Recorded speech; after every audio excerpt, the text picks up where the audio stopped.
Welcome, and thank you for tuning in to Lady K Chat, a podcast that is designed for men and women to become better versions of themselves, which is broadcast every Tuesday and Thursday at 6 p.m. Eastern Standard Time. Various subjects will be spoken upon, such as relationships, health and wellness, personal development, wealth building, children, and so much more. She is a two-time Amazon best-selling author, an international speaker, and life coach. She is Lady K. And now for your host, Lady K.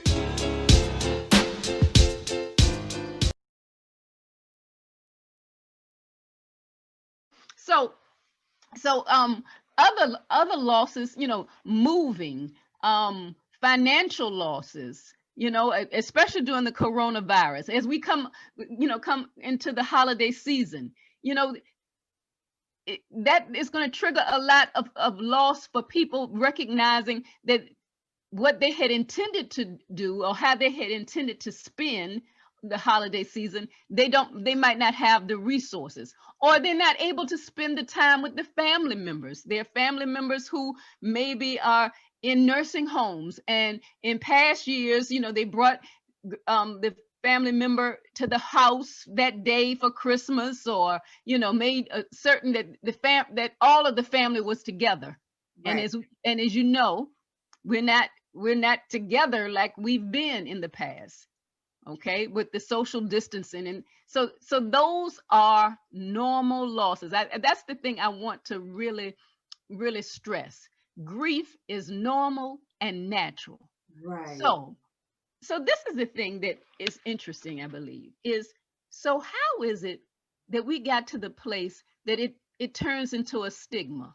Oh no, there's nothing wrong with me, or yes, I know I'm supposed to be strong. That's a myth. Whoever said that you had to be strong? Be right. Strong for what? Right. It's usually someone will say that because they really just don't know what to say.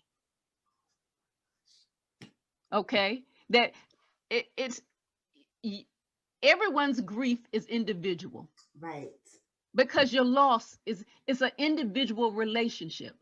So what we work on is not doing closure on the relationship. It's completion of the emotional pain, the completion of the unresolved communication, or the unspoken communication that you wish you had said, or that was never said, or that might need to be spoken again, not to that person, but it just needs to be spoken to a safe person in a safe place. Absolutely. And Dr. Jackie, I have something I want to say too, because you hit something right on the nail. Like I said before, people mean well, but when you are the griever and you're going through stuff, sometimes people say the wrong things. Right. Because like you said, they want you to get over it. And I have to say this, especially in our community, I always hear like, we're a strong Black woman. But like you said, what does that mean? Just because I have a thick skin and I can go out there and perform my job on a daily basis does not mean I'm hurting inside. So when somebody give you like the wrong advice or to say the wrong things, it can trigger a person. And like I said, they mean well, but it's like sometimes I think it's best to not say nothing at all. It's like, do you right. Most definitely. Okay. Most definitely. So and if you would go to my website, I even talk more about that. But that's something that I address. Things like the time heals all wounds. Also, we'll say things like, "Oh, you'll be fine. You just need to stay busy. Just stay busy and you'll be fine." No. Right. That's a myth. You still have not completed the pain, the emotional pain, because that's like a energy that's inside of us that it pulls at us. The things that you desire to do, things that you desire to aspire to, it impacts our relationships, our future relationships. Okay, it's impossible for us to not think that we could just set things aside, but that's what teachers that's what society teaches us.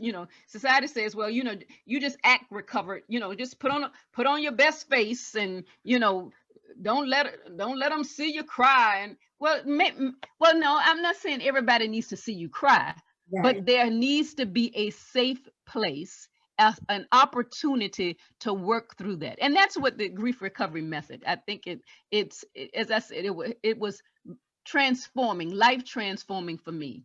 Right. And And I want to say something to you. I just real quick, I apologize. I just want to share my story real quick on something that you just said. I thought too, if I cry, that was a sign of weakness, but kind of in some way, that's kind of what I was taught. So maybe about a couple of years ago, I had a moment and I broke down and I cried in front of my oldest son, and he wasn't used to me seeing that. And I had to tell him, it's okay. But I also had to remind myself, by me not crying, what am I teaching my son? yes, I'm teaching him that you're supposed to hold on and stay strong. So all those myths that you are talking about, I'm at the place of my life, I had let them go because I realized that don't help. And I also realized too that it's sometimes not our fault, but the generations before us, because of where we came from, they was taught that. And if you want to be honest, they had to be strong. Going through the Jim Crow, going through slavery, going through all of that, that's tough. So they had to tell themselves those stuff in their head just to get by. So we realize we're carrying stuff that went on over 400 years ago, when it's like, no, that's not the correct way. oh, that's so good. You're right on it. So what happens is we have transgenerational grief. So Right. we're now carrying grief from generation to generation. Yes. So when we see things like monuments and historical elements being destroyed, one is because people don't know their history, and two, that is how they are releasing generational pain that has never been addressed. And what you said as far as what we teach our children, okay, I can speak to that. I remember times if there was something that was going on, let's say if I was riding my bicycle as a little girl and fell down. What I remember is very innocently my parents saying, you okay, you all right, come on, and we put the mercurochrome and the methylate on the little boo-boo, and it was burning, and they said blow on it, and then after we blew some air, I don't know what that was, but after they blew on it and gave me a Band-Aid, I wanted a Band-Aid, they said, now here's a cookie, or here is you want something good to eat. What that taught me was, when you're hurting, it's okay to find something to make you feel better. Yes. What that does, Lady K, is we send that message, and as adults, we continue to look at something outside of us to feel better. Right. I've worked over 35 years as a substance abuse counselor, as a program director, out in the community as well as inside the prison system. Wow. And that was a thing that I often heard was what persons were taught was to feel better was not meant do not feel. Wow. Stuff my feelings and pretend like everything is okay. Medicate my feelings. Ooh. So what started off as a cookie, for some, it turned into other things. Right. Substance abuse, like you said. That's right. Yes. Various substances. You're numbing the pain. You're numbing the pain. That's what you're doing. You're numbing it. I think that's right. Because we are taught that it's not all right. And while you might think, well, it's just a little, I didn't want to tell anybody, but, my cat died, and, my cat, we've had that cat, I don't know, for 15 years. And that is grief. That cat was a part of your family. We're not going to say that, oh, you just need to get another cat. No, we're not going to replace, because then that's another myth. If I just replace, Think about relationships. The relationship wasn't going well. It was unhealthy. Something happened. And somebody said, there are more fish in the sea. Right. Forget her. Forget him. Let me introduce you to her. Right. All of those are myths. Until we understand what grief is, as we've said, normal and natural emotions, normal and natural experiences and reactions to loss. And then when we recognize that the conflicting feelings that are caused by a change in any pattern of behavior, Absolutely. recognize that. Then when we move from there to understanding what those myths are, you know, get over it. How long you gonna be grieving? What's the matter with you? You need to stay busy. I told you, just need to let that go. Right. That doesn't work. Nothing changes if nothing changes. So the change has to be here. And I guess I want to say, something else that's on my heart that I want to say. When I look at leaders right now, especially pastors, and I got a special place for pastors. My husband is a fourth generation pastor. But when I look at pastors and pastors' wives and persons who are doing all they know how to make it happen, intentional leaders intentionally grieve. I see pastors who have lost colleagues to coronavirus.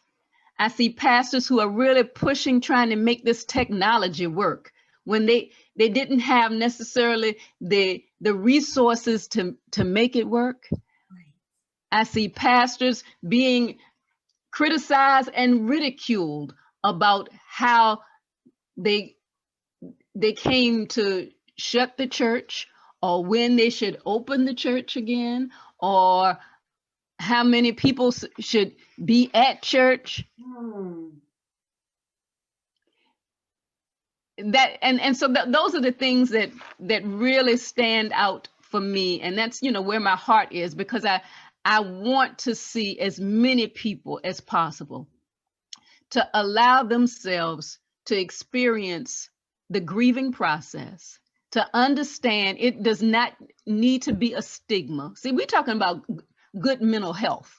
Right. So if your shoulder was bothering you, well, maybe after a day or two, you might probably massage it, or you might, do something to kind of relieve the pain. Well, it's now been going on for a week and a half. And something's not right with my shoulder. I mean, I can see a difference. Other people are able to see you kind of walking. What's going on with your shoulder? You go get relief. Right. And if you don't get it there, you keep pushing. So why is it my shoulder is more important than my heart? I mean, we need all. I mean, we were made in His image. Absolutely. We are expected to carry forth the Word of God and to show who He is and be the light. But we have a broken heart. There's brokenness here, and we acting like it's not there. Just like somebody saw my shoulder or something going on, like I'm grimacing, like, They also see the pain that's in my heart that I think that can't nobody see. Right. Oh my gosh, Dr. Jackie, you have said such a mouthful, but we're running out of time. But I just want to say two things that you just said. I too have a compassion for people in leadership because people have no idea the weight that they carry on their shoulder. They just looking to ridicule them, like you say, and criticize them, but they have no idea. They're trying to please everybody. But you have to remember, once you make a decision, somebody's going to say yay and somebody's going to say nay. And that's the constant battle of leadership. But going back to what you said, something about a person being in a relationship and they just jump in. You said something key that's let me know that I'm on the right way, and that's great. You said people tend to jump. But when I got a divorce, I took all the time for myself. I said, you know what? I will not go into another relationship carrying the stuff and the baggage that I did in this relationship. I'm said, you know what? I'm going to address what I've been through. I'm going to talk it out with God. And I allowed him to mend my heart because my heart was so broken. I was devastated because that's a tragedy right there. Like I said, that you don't, maybe not physical lose the person, but spiritual death is just as hard as, a natural death. So that was very key to me. I thank you so much for all the information you have provided. If someone wants to get in contact with you, how can they reach you? Yes, please. And this is something that because I love sewing into people's lives. So if you go to my website, and that's Jack Lavelle, JACLOV as in victory, ELLE.com, jacklavelle.com. And I have a free ebook for you. And it will provide everything that we've talked about as far as grief recovery and ways to be supportive to persons who are experiencing loss. And then the other thing that I would love to be able to do is to speak with you. So what I'm going to do is, if you will reach out to me at my website, jacklavelle.com, JACLOV as in victory, ELLE.com, I will provide a free 30-minute Matters of the Heart Destiny consultation. Wonderful. Thank you so much, Dr. Jackie. It was such a pleasure. I really appreciate this. Everyone out there, I hope this spoke to your heart. Definitely reach out to Dr. Jackie if you feel like you need some assistance, because I just want to let everyone know you cannot do everything all by yourself. No. God has gave her a special gift and she is working through it, because she even touched me. She has no idea. I'm ready to cry and I had to hold back my tears. But I appreciate it, Dr. Jackie. Everyone out there, continue to follow us on Facebook, Instagram, and YouTube at the Lady K Chat Podcast. And you can reach us on our website at www.ladyk, and K is spelled Kay, Enterprises, inc.com. And everyone, you have a great night. Thank you, Dr. Jackie, again. Thank you, and happy holiday. Thank you. All right.